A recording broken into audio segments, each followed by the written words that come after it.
Hey everybody, Crimson Ghost Comics here. Thanks for checking out my channel and this video.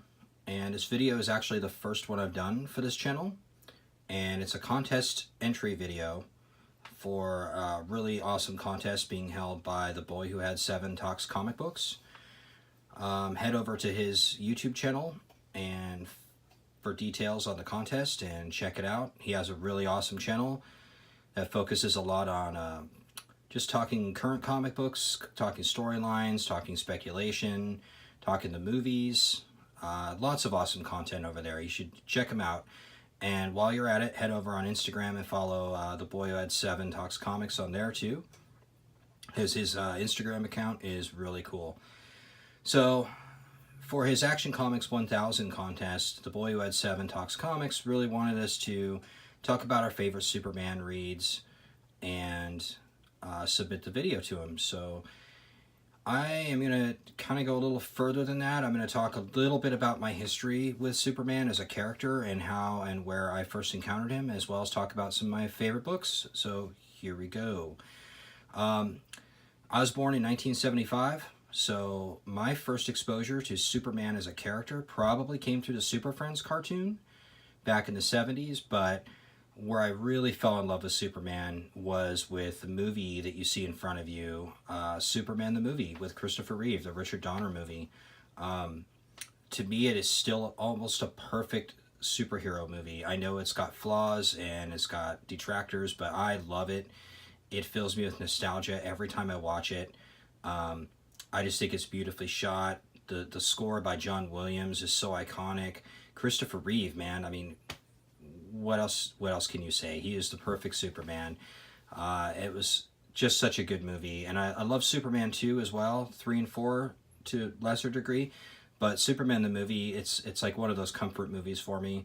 If I'm home and I have 3 hours to spare and I've got nothing else going on and I'm just laying around relaxing, I will pop that movie on. There's a few movies like that for me that are just comfort movies. Superman the movie, the 1989 Batman movie, The Empire Strikes Back, Raiders of the Lost Ark. There's a few of those, but Superman the movie is one of my favorite movies of all time, and is definitely a benchmark as far as superhero movies are concerned. So that was my introduction really to the character, where I learned to love Superman, and that is a great way to go into my next subject is comic books. I didn't really start reading Superman comics until way late. Probably the early 90s would be when I started buying Superman comic books, but recently in the last few years I've gotten really heavy into the DC stuff, particularly the Silver Age and the Bronze Age, and I've been going back and buying back issues. And this story that you see in front of you, Superman 159, is so goofy and weird. Before there was Elseworlds stories, before DC did those, they did Imaginary Tales. And this is one of those where basically Superman and Lois Lane's roles are reversed, where Lois Lane, Earth is destroyed and Lois Lane is shot to Krypton and basically becomes a superhero there. So she becomes Supermaid. It's so goofy, it's so weird, but for some reason it's super fun to read, and I like it. This is actually the oldest Superman comic that I own. I forget the year offhand that it was released, but 159, it goes back quite a ways. I would think probably the mid to late 60s somewhere. So moving right along, this one, Superman, the rebooted series from the 80s. This is number 68, came out in 1992, and this was actually the first Superman comic I bought by myself off the stands. You can see it's a newsstand copy by the UPC barcode on it. I think I bought this at our local Fred Meyer, which is a department store, and they used to have spinner racks in there, and I'd go in there and buy comics every now and then. And when I was a kid, I was really into Marvel. That was my main company, but here and there I'd get DC books, and this one just looked cool. I think the cover grabbed my eye, and I took it home. But it was the first Superman comic I ever bought. It was also my introduction to the character of Deathstroke. who Superman is obviously squaring off against on the front cover there. So this one has nostalgic value for me just because it's the first Superman comic I ever bought. I have older stuff. I've gone back and filled in the run before this, but this one I could still remember being in the grocery store buying it, plunking down my money for this, and I probably an X-Force book or an X-Men book along with it. This probably wasn't the only comic I got that day, but yeah, so I really have a nostalgia for the late 80s and into the mid 90s DC stuff, because that's where I started discovering the DC universe and really starting to buy a scattering of books here and there. Not every month, not every issue, but I definitely was getting involved with DC at that point. We move right along to Superman Man of Steel number 18, the first full appearance of Doomsday. This book is great. If you can see by the cover, it's just like it just tells you Doomsday is coming, you know, and it's awesome. But this was really right in the beginnings of the Death of Superman storyline, and the whole world was really watching these books at that point in time. It's hard to, if you didn't live through the 1993, it was really hard to explain how monumental these books were. They like everybody was covering it, from your local newspaper to like Entertainment Tonight was talking about the Death of Superman. It was on everybody's thoughts, and it was one of the first times comic books got really mainstream exposure like that. But this book, this storyline is really important to me, because this is where I started really reading Superman and paying attention to it.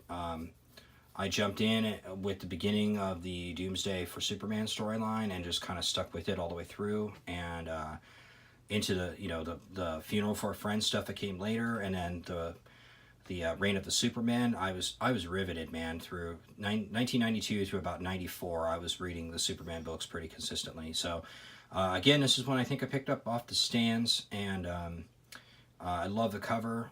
I still think these are some of the coolest books from that era. And it leads us into the next one, which is Man of Steel number 19. Again, I love this cover. Again, as part of the Death of Superman storyline.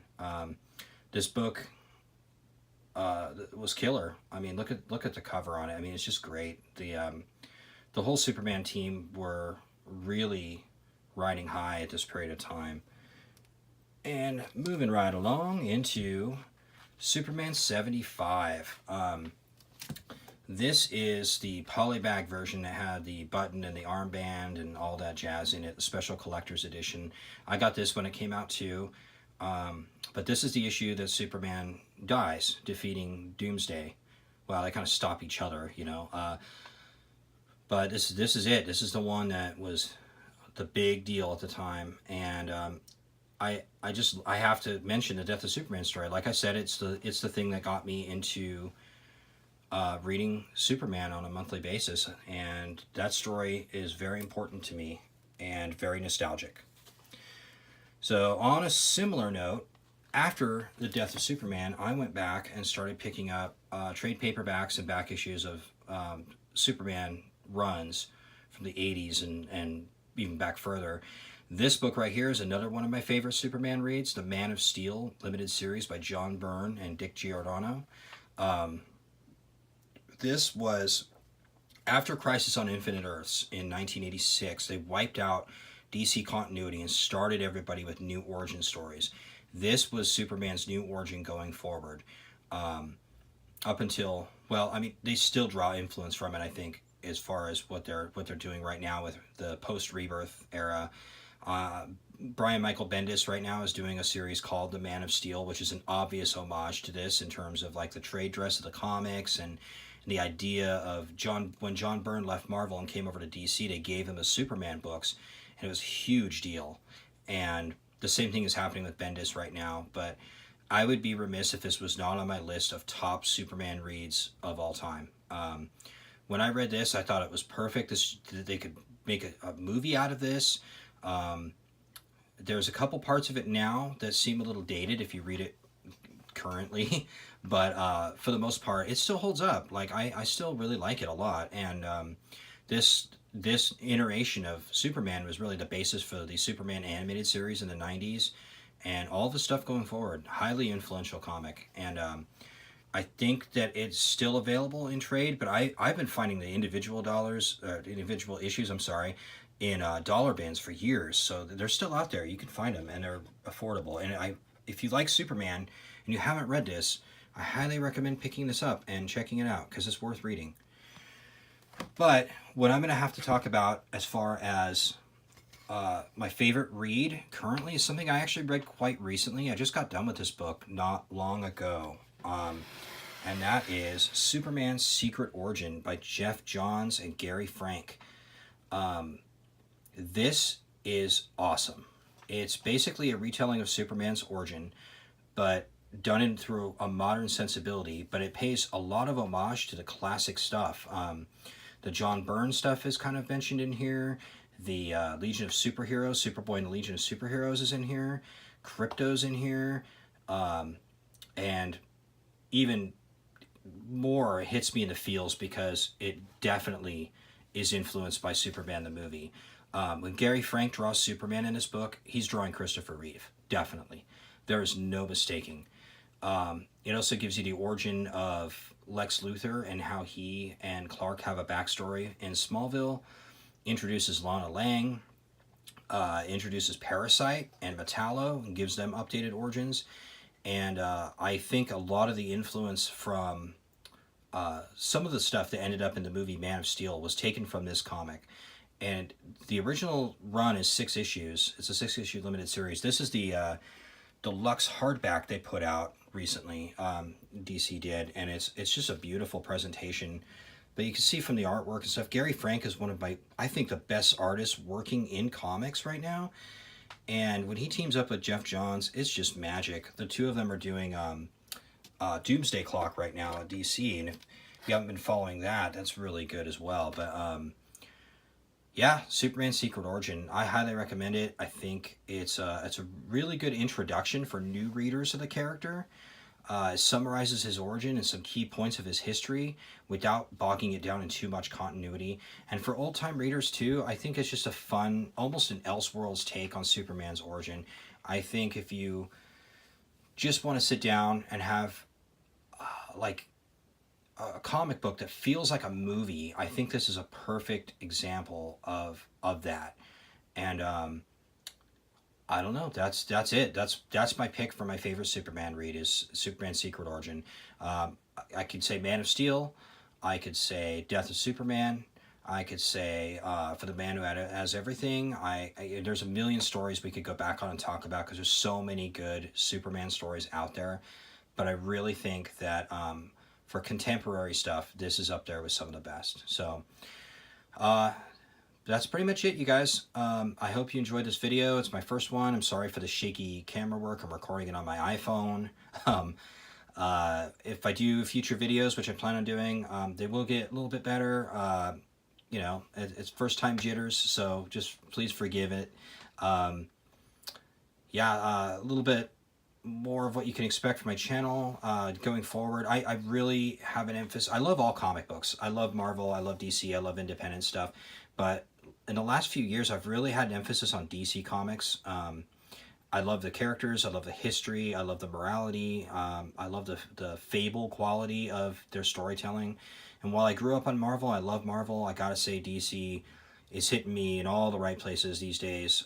Ever since 2016 with the Rebirth Special #1, I feel like they've been firing on all cylinders. So you can expect a lot of DC content on my channel. Not that I won't throw in some Marvel stuff, because I've been reading a lot of good Marvel comics too, and I love their stuff just as much. But I'm excited. DC's got me excited about comic books again, and that's awesome. So hopefully I'll be able to share that passion with you guys, and if you guys are DC fans as well, hopefully you'll find some something enjoyable on my channel for you in the near future. So anyway, that's it, and that's me, Crimson Ghost Comics, signing off. And make sure to head over to the Boy Who Had 7 Talks Comic Books YouTube channel and give him a follow, give him a subscribe, hit him up on Instagram as well, and give him a follow over there, and tell him Crimson Ghost Comics sent you. Talk to you guys later. Bye.